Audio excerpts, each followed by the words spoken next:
Well, bold, breezy, and lively. That is all how it started on March 18, 1973 to be precise. And 50 years, the Punch newspaper and the Punch Nigeria Limited, owners of the Punch newspaper, is still standing tall and shining in the Nigerian media landscape. And that is why most of us are here. That is why all of us are here. This is what we do for the masses, a newspaper that gives voice to the voiceless, gives airs the opinions of the masses, and of course makes it a point of duty to ensure that the daily dosage of news, unbiased reportage, is the watchword. And of course that is why we are here, and this is what we do.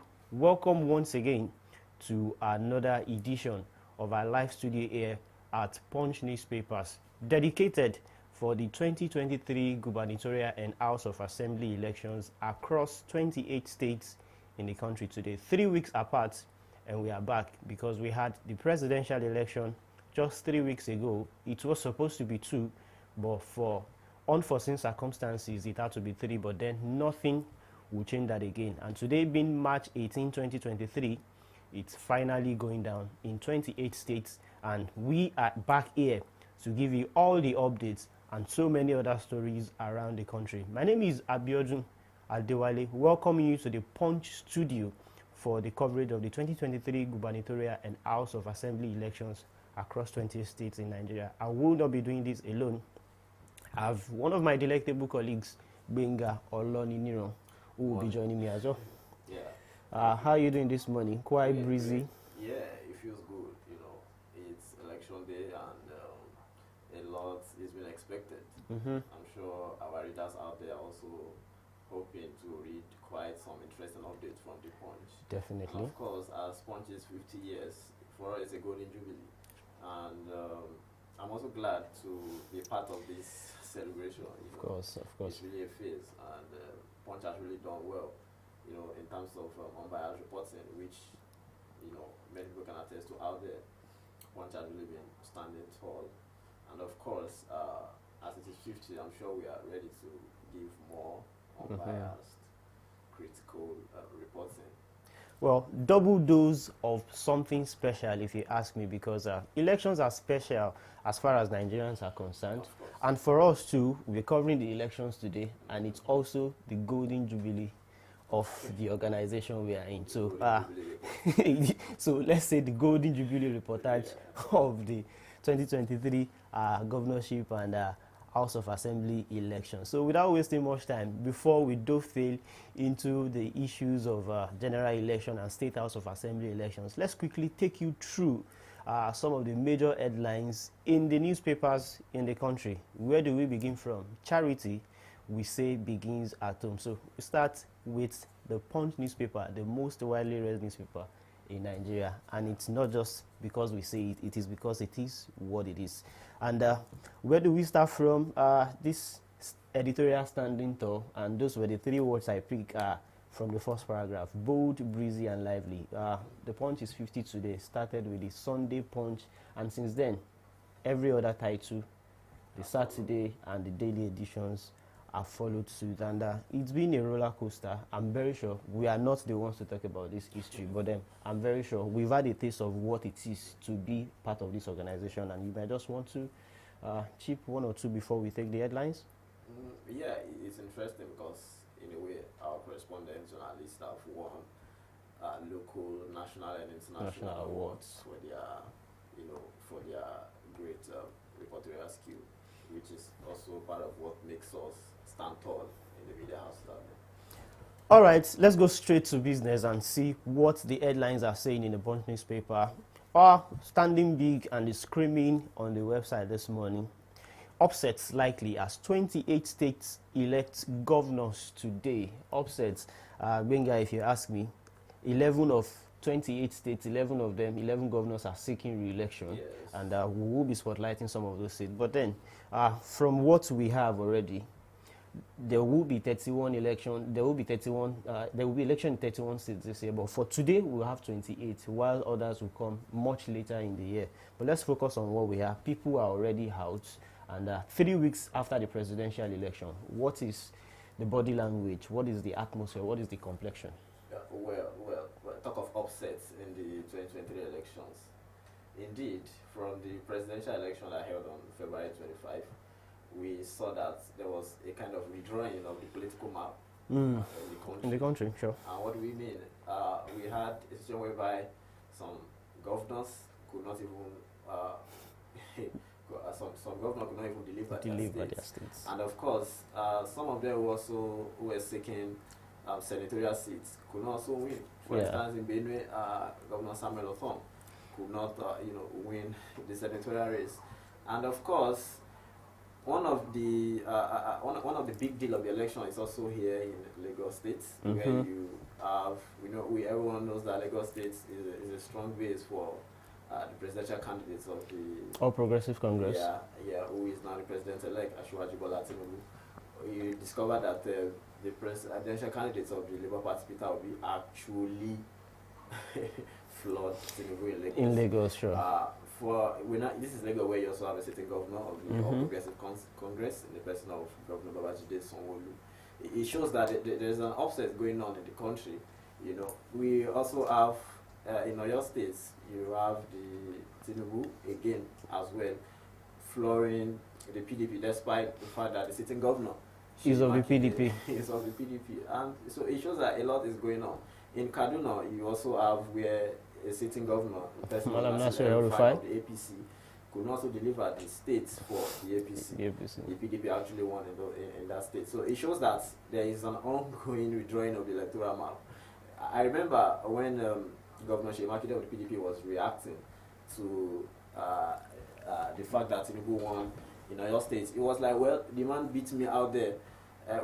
Why some feel like, okay, perhaps what is going on are some governorship candidates of the opposition party working for, candidates of their opposition parties. Well, he said the man beat him out there. So it shows that there's a lot of political drama going on. And directly or indirectly, it will also reflect on what's going on in the governorship election today.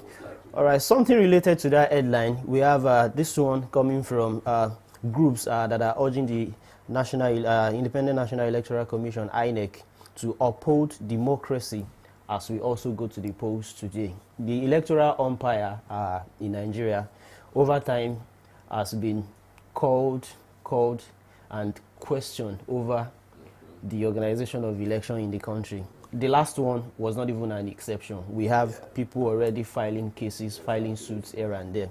But this kind of stories will not stop, if you ask me, Benga, because there will always be calls, continuous calls, for them to uphold the tenets of the government for the people. Yes. By the people.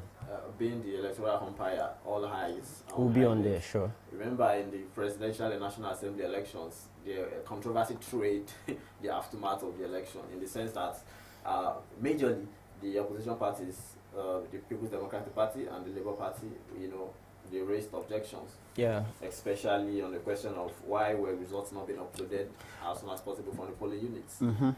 We hope that situation, INEC, will actually get better. As of yesterday, the spokesman for the Electoral Commission, Festus Okoye, actually said the commission is going to do better in this election, in the governorship election, saying that as soon as the voting concluded at the polling units, results will be transmitted to the IRF for the public review. So we hope that INEC this time is also going to restate its trust in the... And of course, let's hope that the reconfiguration of the BVAS machine as well will contribute to what INEC is trying to achieve with the immediate transmission of results. So something related and drifting away from electoral headlines this morning, we also have this one that says motorists stranded as soldiers block Abeokuta Shagamu Expressway. I don't expect people to be stranded today, Benga. We all know today is election. Well, coming down here from home, I didn't meet any obstacle, because basically we understand that the military, the police force and every other security agencies will be doing their best this day to ensure a hitch-free and a violence-free election. So it's not unexpected that you meet them on the road. But I'm sure that as long as you're able to explain your situation, the reason why you're going, I'm sure you'll be allowed to. You'll be allowed to move. Definitely. And these are the times that we consider essential workers. If you have something essential that you have to do, but then today is not the day to travel. Everybody knows that, except you have something essential that will be part of what we are doing today. And of course, let's take stories from other newspapers now. Let's go straight to the Daily Trust. A lot of election updates are flooding newspapers already, but there are actual things that we also see now, other stories that are making headlines across the newspapers. I'm trying to look for something that is a bit away from what we've been talking before we go fully into what the elections were, what the headlines will be saying about the elections. But first of all, we understand that thugs have hijacked and burned election material somewhere in Bayelsa. How much of more of this kind of stories we will get to see or hear today? Hopefully. Well, that is why the security agents are out there to ensure that violence does not raise its head in this election. I'm aware that on the election eve, we've also had the police arresting some suspects. For instance, in Lagos, a woman was arrested, said to be in possession of some laminated INEC materials. So basically, all of these things are why we have the security agencies out there, and I hope that they will deliver on their mandates. Now, something interesting, Benga, there are many reasons why Nigerians will queue these days, because if you are not queuing to vote, you are either queuing for money or you're queuing for fuel. Thankfully, the queuing for fuel has not all that been pronounced these days, but then you can queue for two things today, money or to vote. And there is this headline on the Daily Trust newspaper, how reintroduction of old Naira notes shoots up prices of commodities. These are hard times for Nigerians. It is really. And even we are not isolated from this hard time. I remember coming down here. Thanks to you this morning. Issue of Naira scarcity. We also faced some of it. Yeah. Indeed, people are really queuing, and like you said, it's a three-way thing: either for fuel, for money, or for election. And we hope that this day they will actually go out, troop out, and go and queue in order to avoid queues. Well, let's just talk about something different now before we now eventually go straight to the talks about the governorship and state house of assembly elections. Maybe we should just soften the mood, lighten the mood this morning, and talk about some major sports stories across the newspapers as well. Christian Atsu of blessed memory, the Ghanaian player who died in the Turkey earthquake, there was a funeral for him yesterday, and tributes are still pouring. What a guy he was. A lot of people saying so many things about him. Well, Christian Atsu, it's been a tragedy for the sports sector, really, because, looking at the earthquake in Turkey and the other place, it's a natural occurrence. It's something that nobody expects. I understand that with knowledge of geography, there are some hot spots for some of these things, but when they happen, it's really tragic. Yeah. And it's unfortunate that a renowned player such as Christian Atsu was caught up in that unfortunate incident. It could have been anyone, anyway. It's really a sad one for the sport industry. Yes, of course, in the world of UFC as well, there's a big fight for a Nigerian today. Kamaru Usman will be going up against Edwards. I don't want to call that guy his nemesis, but then it might just be another time for him to make a statement in his career. He's been beaten by this guy already, but then is this time for revenge for Kamaru Usman against Edwards?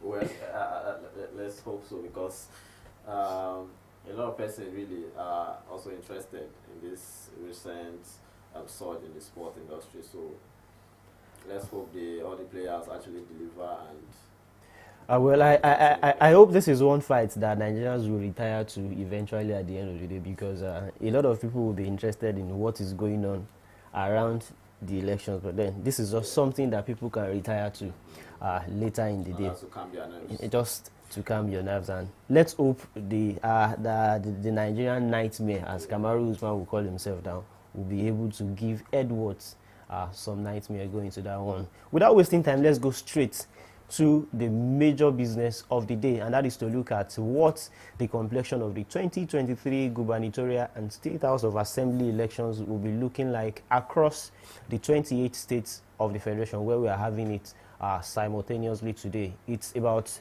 8 minutes past 10 already, and according to the timetable set by the Independent National Electoral Commission, voting commences at about 8 a.m. But just on my way here, at about past 8 in the morning, still saw election materials arriving Magboro in Obafemi Owode local government area of Ogun State just this morning.